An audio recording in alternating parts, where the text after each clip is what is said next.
My name is Julian Price.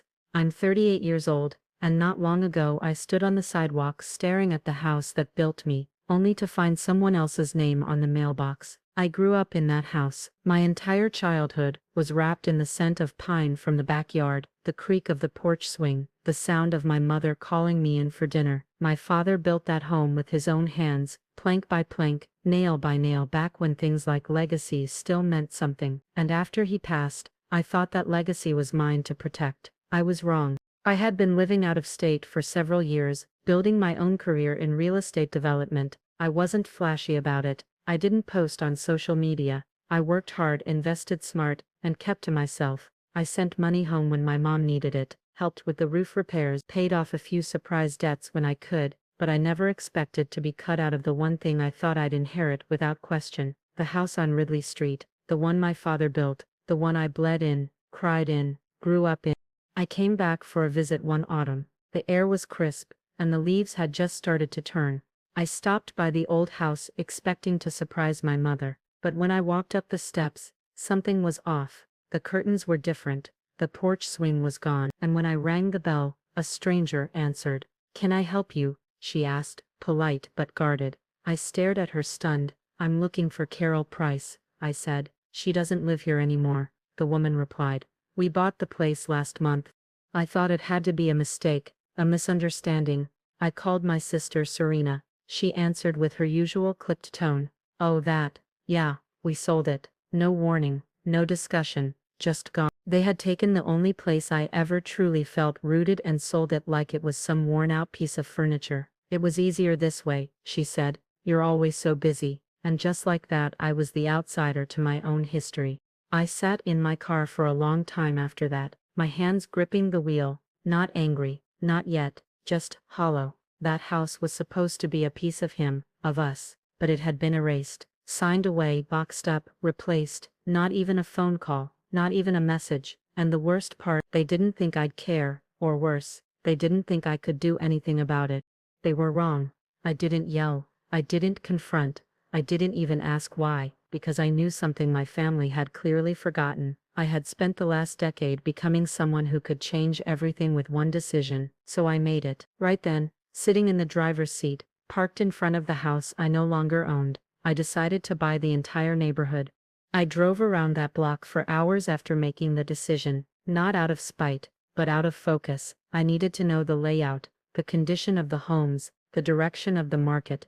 I wasn't buying out of anger, I was investing out of precision. I already had the resources. The foundation of my real estate firm was solid, my team capable, my contacts deep. All I needed was the right entry point, and Ridley Street was ripe for transformation. They had sold my childhood home like it meant nothing. I was about to show them what that nothing was worth. My first step was anonymity. No one could know it was me. I set up a shell company, Harbor and Pine Holdings, innocuous, professional, distant enough from anything that would raise suspicion. I appointed a broker friend to be the face of the firm, someone who owed me a favor, and knew how to keep things discreet. We started by making quiet offers on 2 corner properties that had been sitting unsold for months, slightly above market value, just enough to draw interest and build trust in the area.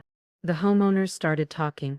"That new company's paying well," one neighbor told another. Soon sellers started calling us first. Within 4 months I owned 6 properties on Ridley Street, not the flashy ones yet. I started with the neglected, the overlooked, the ones Serena and the rest would never think twice about. Every home came with a memory, a mailbox I once walked past, a tree I climbed as a kid, a driveway I shoveled in the winter. But now I wasn't just a neighbor, I was the one writing the checks. I drove past my old house one night, lights glowing warm inside. A new family lived there now, young parents, a toddler in pajamas pressed to the window. For a moment I felt something tug, not resentment, just remembrance. That used to be us, and yet I felt no urge to take it back. That house wasn't mine anymore. What mattered now was the message I would deliver, not in words, but in presence, in ownership, in the reshaping of the land that raised me. My mother never called, Serena never followed up. It was as if they had crossed something off their list and moved on, but I hadn't moved on. I had moved in. Quietly, deliberately. I knew that one day they'd look around and realize the street they once claimed as their own now moved on. My terms, not through confrontation, not through lawsuits or family fights, through contracts, through quiet dominion. I began planning the next phase: rezoning applications, long-term investment deals, beautification incentives. I wasn't just buying back childhood soil, I was planting legacy in its place. I didn't want revenge. I wanted something deeper: control, and the power to make sure no one ever erased my name again, especially not from the street where it was first spoken. It was during a meeting with my architect that it hit me, how much they had thrown away without a second thought. He showed me the early drafts for a small community garden we planned to build, where the abandoned park used to be, just 2 blocks from my old house. I remembered falling off my bike there when I was 8, bleeding from the knee, trying not to cry. My dad had picked me up and said, "Don't let the ground keep you down, Jules. Stand taller on it next time." That memory came back like a wave, and I realized they hadn't just sold a house, they had sold every lesson it ever held. Serena never once asked me if I wanted the house. She never once paused to consider that maybe, just maybe, it wasn't about the bricks or the land, but the meaning. That house was where my father died, where my mother sang hymns in the kitchen, where we argued over report cards and danced to Motown on Saturdays. It was sold like any other asset, filed under miscellaneous estate affairs, and handed to strangers, and I had been given no say, no voice, just silence. But that silence became my strategy. My acquisition rate doubled as we began securing properties beyond Ridley Street, 2 streets over, then 3, still quiet, still subtle. But the pattern was forming. I didn't need the family name or their approval. I had leverage now, and it wasn't just about real estate anymore. It was about memory, about honoring what they didn't see as valuable. I was turning discarded legacy into structured power. The local council started to take notice. Harbor and Pine was becoming a recognizable presence in the district. They invited me to speak at a development roundtable. Still unaware I was the man behind the curtain, I wore a tailored gray suit, said little, listened more. Every time someone praised the thoughtful investment in preserving the community's roots, I fought the urge to laugh. If only they knew this was about one root in particular, the one my own family ripped out without blinking.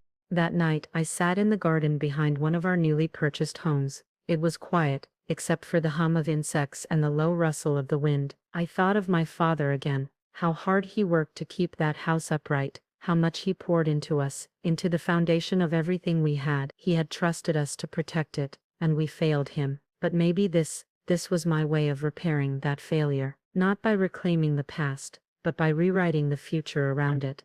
By now I owned 12 homes, 2 blocks, a neighborhood association seat, the power to shape everything from the zoning permits to the welcome signs at the street corners, and no one, not Serena, not my mother, not the neighbors who smiled and waved, had a clue whose vision was slowly enveloping their entire world. I didn't need to knock on the front door of my old house anymore. I owned every road that led to it. 16 properties, that's how many I owned before anyone even thought to connect the dots. It was a subtle empire. No billboards, no headlines, just names on deeds and quiet changes in policy. But the impact was starting to show. Landscaping crews working in sync, old fences replaced, broken sidewalks repaired. The entire neighborhood began to shift under my direction. People whispered about the mystery buyer, and the investment group that actually cares. No one suspected it was me, and that's exactly how I wanted it. It wasn't until the town hosted a revitalization town hall that my name finally surfaced. A community leader mentioned Harbor and Pine's involvement, and someone asked, "So who's behind it all?" My proxy agent gave the prepared answer. But in a small town, curiosity always finds cracks. A week later I received a message from someone I hadn't spoken to in years. "My cousin Jamie, are you the one buying up Ridley?" was all it said. I didn't reply, not because I was hiding, but because the answer wasn't for anyone else's benefit. It was mine. Around this time my mother called me. We hadn't spoken much since the sale. She didn't apologize. She didn't ask if I'd been back. She just said, "They're talking about all the changes around the neighborhood. It's strange, seeing it all cleaned up like that, almost like someone's trying to give it life again." I paused before answering. Maybe someone is. She didn't press. Maybe she didn't want the truth. Or maybe she already knew. Then came the invitation. A block party on Ridley Street. First in over a decade, hosted in the backyard of my old home. My childhood home. The new owners had no idea, of course, just excited young parents, wanting to build community. I RSVP'd through my company email, sent someone to deliver locally sourced refreshments, and donated custom banners for the event. And then when the day came, I stood across the street, unnoticed, watching as everyone gathered in the place I once called mine. I saw my sister, laughing, grilling, wearing the same dismissive smile she wore when she told me it was just a house. She didn't know that I now owned the land behind it, the houses beside it, the future around it, and still, I didn't confront her. I didn't walk up and drop the truth like a bomb. I simply watched, let them enjoy what they never valued, because I knew that eventually what they didn't protect would start asking questions. Who's funding all this? Who's leading the change? And when the day ended, and the lights dimmed, and the crowd cleared, I stepped onto the sidewalk and looked at the home one last time, not with longing, but with clarity. The past didn't hurt anymore, not because I got it back, but because I rebuilt the world around it, and that world now answered to me. I never imagined that control could look so peaceful. No shouting, no slammed doors, no headlines or legal threats, just silent influence, moving block by block. By now we had restored the old library down the street and renovated the community center that had been closed since I was a teenager. Families sent thank you notes to Harbor and Pine. A few city council members tried to meet with us, but I kept everything behind layers: management firms, legal buffers, project directors. I didn't want the spotlight, I wanted the structure. Power doesn't always have to announce itself. Sometimes it just quietly signs the lease. Then came the letter from the Homeowners Association, an offer polite and eager, for Harbor and Pine to take over stewardship of the Ridley Street Historical Committee. Given your demonstrated care and investment in the area, we believe you're best suited to lead its future. I stared at the letter for a long time. It had my family's name in it, not directly, but embedded in the land, the homes, the block's rebirth. I wasn't just influencing the neighborhood anymore. I was becoming its center. The irony didn't escape me. I was never invited to lead the family, never trusted to inherit the home, but here I was, guiding the evolution of everything they once claimed to protect, not through revenge, not through violence, through vision, through value, through outlasting the ones who thought I'd never matter. I didn't want to tear down the house that raised me. I wanted to build so much around it that the ground itself remembered me, even if my name wasn't etched into the front door. That same week Serena reached out, a simple message. Did you know someone bought the Jenkins place, the corner house, and the one next to it? Is that your company? For the first time in years I replied, yes, nothing more. She tried calling, but I let it ring. That one-word message had said everything. She knew now, and the silence that followed was its own kind of apology.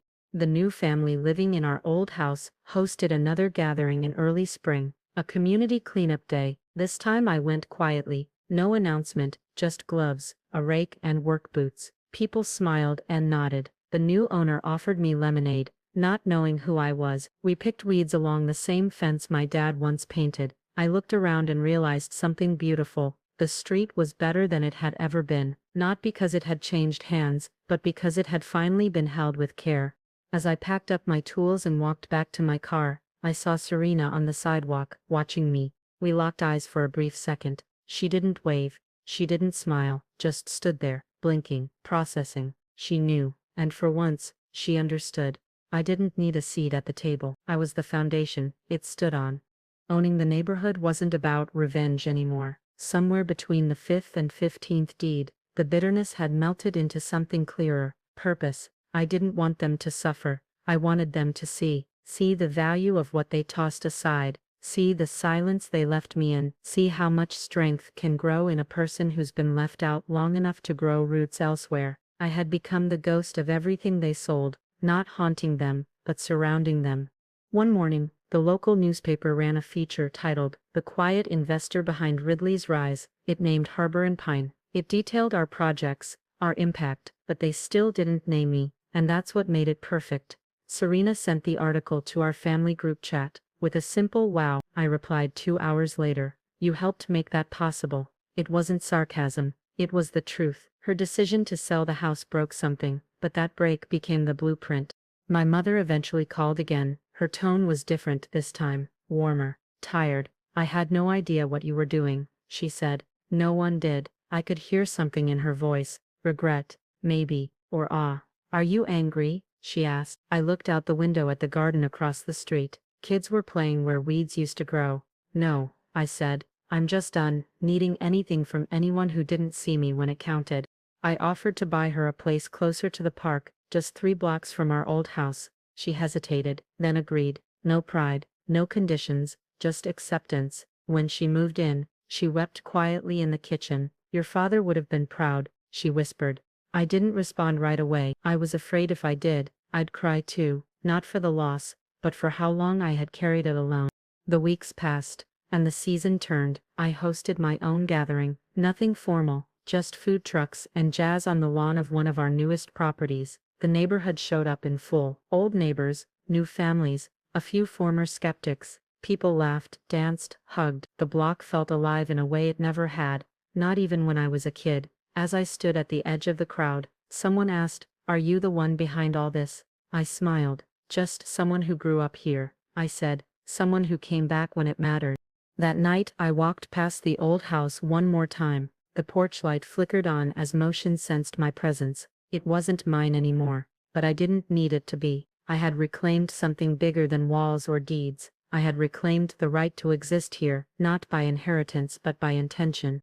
The strange thing about legacy is that most people think it has to be given, handed down, named in a will or carved into a plaque, but what they don't tell you is that legacy can be built quietly, consistently, without anyone's blessing. That's what I had done. Every tree replanted, every crack filled, every family that moved into a better home because of a policy I approved. All of it was part of a legacy that never needed a surname to matter.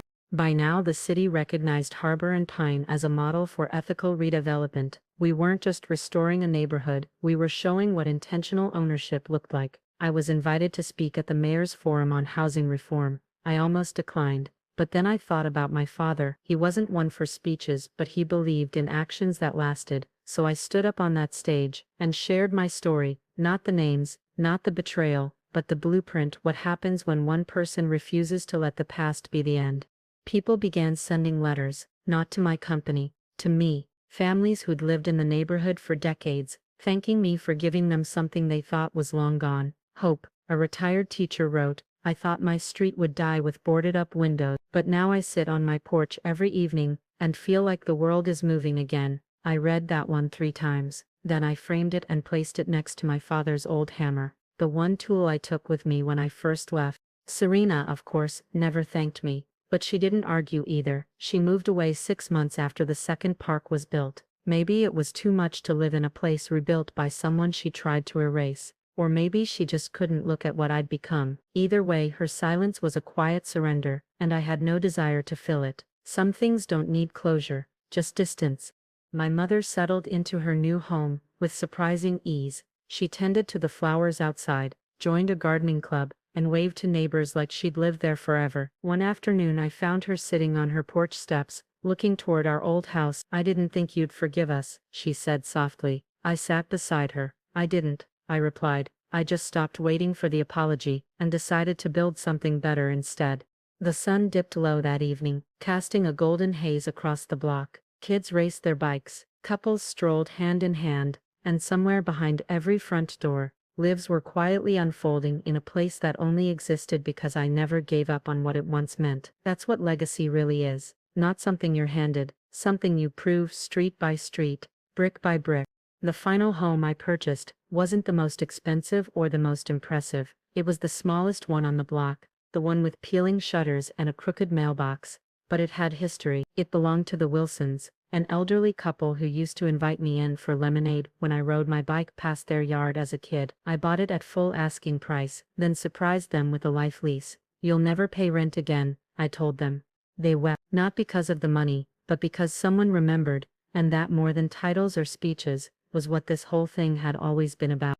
I renamed the development project quietly. No press release, no unveiling ceremony. Just a subtle change in the city records, the Price Block Restoration Initiative. One person caught it. A city planner emailed me with one word, intentional. I replied, very. I didn't want credit. I wanted a reminder that no matter how much people tried to remove me from my roots, I had rewritten them into every sidewalk, every lease, every light that flickered on at night down the streets that built me. The ghost of that betrayal never fully left me, but it didn't haunt me anymore. It stood beside me like an old teacher, reminding me what silence can build, what pain can design, what legacy can look like when it's not about power but about healing. Every decision I made for that neighborhood was laced with the memory of being forgotten, and that memory, oddly enough, became the most valuable tool in my toolbox. People still ask me why I never confronted my family, why I didn't demand answers, or closure, or even acknowledgement. The truth is simple: I didn't need it. I watched their pride age into discomfort. I saw my sister's eyes whenever she drove through the neighborhood, and recognized the patterns, the paint, the plants. My mother too began to understand. This wasn't about the house anymore. It was about the soil, and what I chose to grow from it. The neighborhood thrived. Children I'd never met before now played where I once scraped my knees. Families planted gardens where weeds had ruled, and every home I touched carried a little piece of me. Not because I signed the deed but because I chose to stay when everyone else moved on. That's what real presence is: quiet, steady, unshakable. And so, to the ones who sold my past like it meant nothing, I didn't rebuild it out of spite. I rebuilt it because I knew it still mattered. And now every block bears the proof that I did. Not because I was invited back, but because I never really left.